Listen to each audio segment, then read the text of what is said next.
Right now, Pittsburgh's best sports show is about to begin. Call us or tweet us. We've got things to talk about on the Ireland Contracting Nightly Sports Call.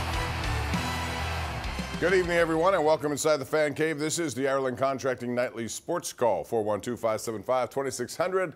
Call me, Bob Pompeani, here until 11 o'clock. Want to hear from you on a lot of topics, including the Steelers preseason now that it's wrapped up.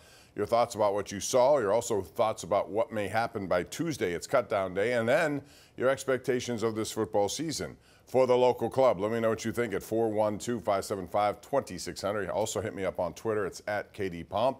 We'll talk about that. We'll talk about the Pirates, who won 3 of 4, but they lost a player, Joey Bart. He's been one of the most productive hitters.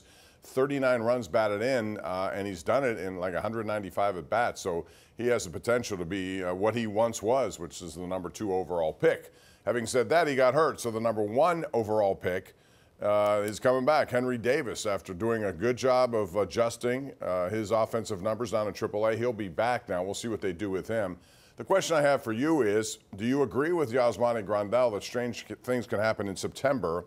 The Pirates are 8 out of the last wild card. They have 5 teams to jump over just to get to the 3rd wild card. They still trail both the Reds and the Cubs, who are in town starting tomorrow for 3 games. So how realistic is it for them to jump all those teams and get that position?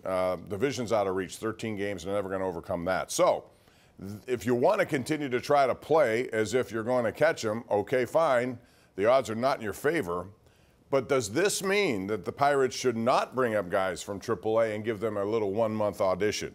Because I don't think realistically they have the kind of team that can catch anyone at the 3rd wild card. Therefore, I would bring up guys like Nick York and a lot of the other younger guys I want to take a look at, specifically pitchers. And they have some who are doing well down there. What's the harm in giving them a month to see what they can do?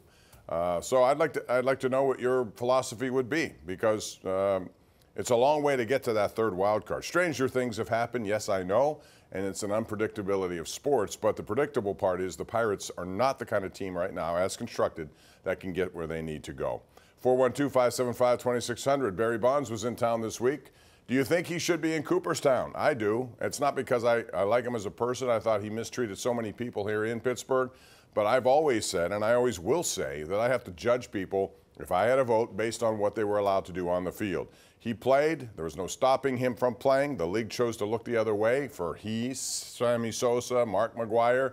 They enjoyed the financial ride that came with all of the things that they did, and they weren't going to put him in a position where they took him out of the game. It was too profitable for them to do that. So he's allowed to play. He set the all-time home run record. To me, he should be in the Baseball Hall of Fame. He was in town this week, of course, joining Jim Leyland and Manny Sanguillen. Well-deserved for all those guys to be in the Pirates Hall of Fame. 412-575-2600 is the number. We'll talk about that. Also want to get into, if you like golf, I think the FedEx Cup is looking very interesting next week at East Lake. Scotty Scheffler, even though he didn't win today and didn't have a good tournament, he still is in the number 1 position, which means now how they play it next week. Whoever has the most points heading into this, which is Scheffler, he starts at 10 under par. The 2nd place point getter, and this would be Xander Schauffele, he starts at 8 under par. Then I think it's Hideki Matsuyama. He would be at 7 under par, and then by virtue of this win today by Keegan Bradley, who's the Ryder Cup captain, he jumps all the way to 4th from 50th, and he will be at 6 under par, and everyone else follows suit. So bottom line is 30 guys left. You start, the worst case scenario is even par, but can you make up a 10-shot deficit to Scotty Scheffler? Probably not, but it makes for an interesting way to watch that final at East Lake. 412-575-2600, that is the number to call. Give us a call right here, right now. It's the Ireland Contracting Nightly Sports Call. We're live on KDKA Plus and 93.7 The Fan. Our GMC Sierra tweet of the day comes from our friend Jason Mackey over at the Post-Gazette. Tamar Johnson promoted to Double-A. Joey Bart injured. Henry Davis recalled. Michael A. Taylor on outright waivers. Drew Maggi 2.0 walk-off win. Other than that, a quiet Sunday for the Pirates. And just a note that you can join us tonight on the #1 Cochran Sports Showdown. Andrew Filipponi, Chris Adamski, and Ray Fittipaldo will be here. We have a very interesting and entertaining show coming up. It'll be on a little late tonight around midnight because of preseason football that was on CBS earlier. So join us for that. Should be fun, and we'll have a lot of topics to get into, including college football. Penn State is a team that begins highly ranked in the Big Ten, which has now exploded to, what, 18 teams? The ACC has 17. Pitt's not expected to do well. I would like to hear what you think about Pitt, West Virginia, and Penn State. And Penn State, West Virginia will play this coming weekend. So that's going to be interesting. West Virginia, I think, is a better team.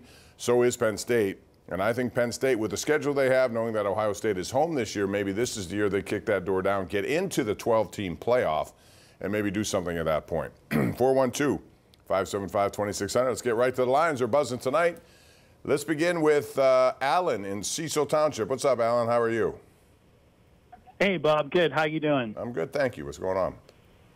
Hey, I just wanted to ask you what your thoughts are about Paul Skeens being used down the stretch. Do you think the Pirates will shut him down at all? Could that be a chance? No, what they're going to do, though, is just, give him some extra days, which I think is a smart thing to do. And if they really wanted to win and get into a playoff, they'd have to put him at every fifth day. But I don't think they want to do that, and I wouldn't blame them for that. So, the bottom line right now, they want to make sure he gets through this season. It's interesting in this Rookie of the Year race, by the way, and you brought up an interesting topic with Skeens because he's in direct competition with Jackson Merrill of San Diego, who hit another walk-off home run today. This kid is 21 years old. He becomes, I believe, the first guy to have 5 ninth-inning or later walk-off hits. And he got a home run against the Pirates here in that regard, too. So he has been terrific for them in center field. He's one of the reasons why the Padres are still in a wild card position, I think. And if you're asking me right now, despite as well as Skeens has done and how dominant he's been, I can't overlook what Jackson Merrill has done. But it's a 2-horse race, I think. Those two will battle it out to the very end. Let's go to Chuck in Uniontown, one of our favorite callers. What's up, Chuck? How are you?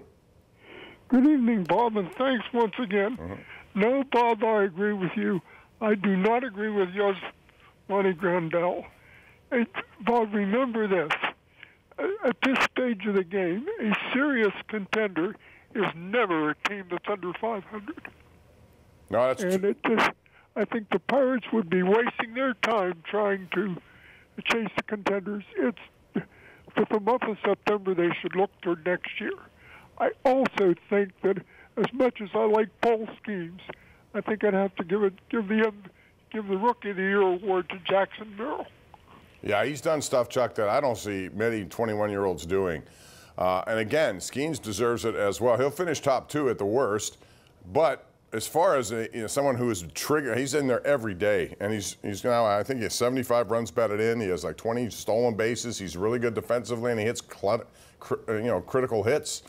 So that's hard to overlook as well. But it's fun to see those kind of guys up. And with all due respect to Yasmani Grandal, he has to think that way. He has to believe that they can still overcome. And he cited the Dodgers a few years ago, but that's a different Dodger team than this Pirate team is. The Pirates still have many holes, and quite frankly, they may do better in the standings if they bring up some of the younger guys instead of sticking with what they've been sticking to. They got rid of Michael Taylor tonight.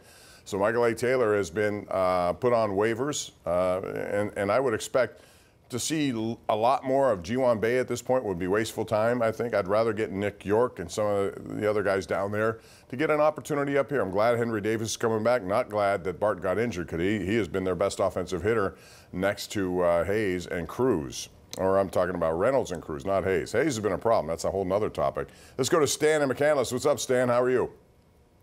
How you doing tonight? Good. What's up? Hey, buddy, I got to tell you that in order to keep a guy like Skeens happy, they've got to show, management has got to show in the off season that they're willing to go out there and spend some money in free agency. So they've got to do that because they've got to keep a guy like him happy and also give him the idea that they are going to go out to try to go all in to try to win. So in order to re-sign him, and I would love to see that happen, but they've got to do something out of the norm instead of just going out and getting second-rate guys in the off-season.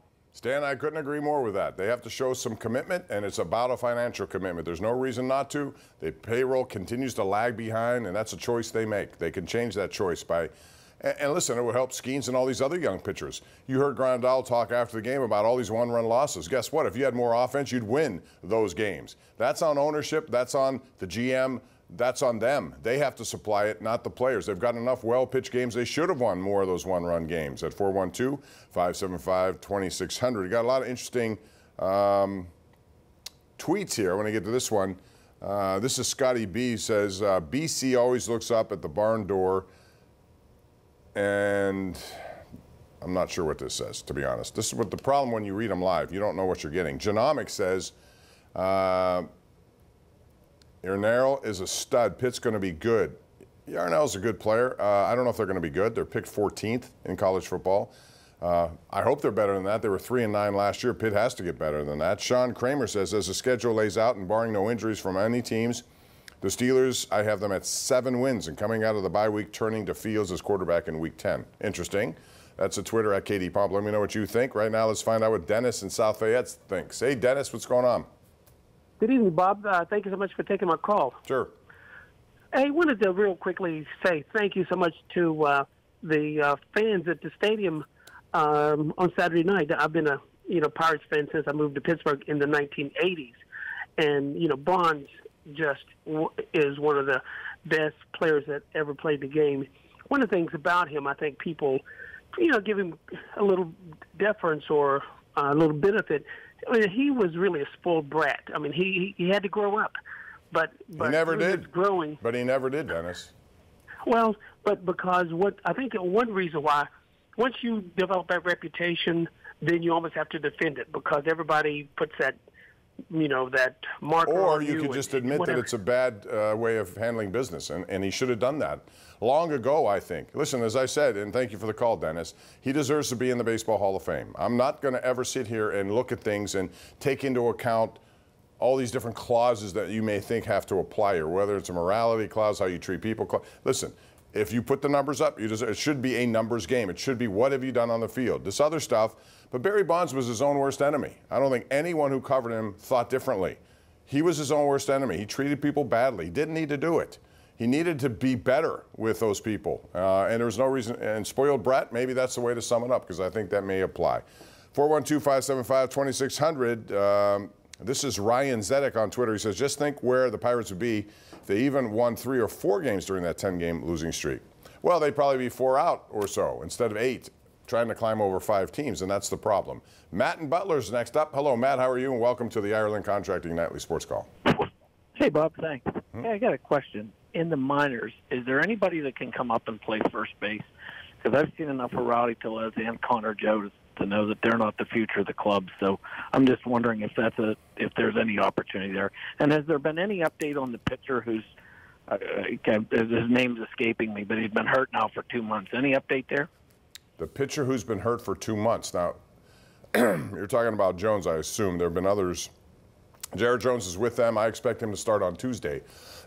Excuse me. So, yeah, he's had like 3 minor league starts, if that's who you're referring to. So he should be up here on Tuesday and finish out the season. With regard to bats in the minors, not many. You can say what you want about Tellez, but at least he's come on after a really slow start.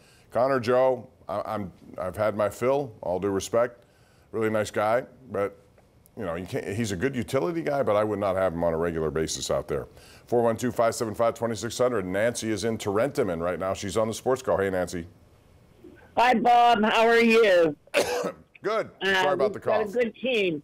I want to talk about the call that should have been challenged. Why didn't he challenge it and then we end up losing? There were a couple of calls that they did not challenge, and Mike Tomlin's had a history of not, being very good percentage-wise on those. So that's something. If it's a regular season game, I think they do it. Maybe there's reasons in the preseason not to, but I still would have done it. On that note, we'll go to a break. 412-575-2600. This is the Ireland Contracting Nightly Sports Call. KDKA Plus and 93.7 The Fan. We'll be back right after this.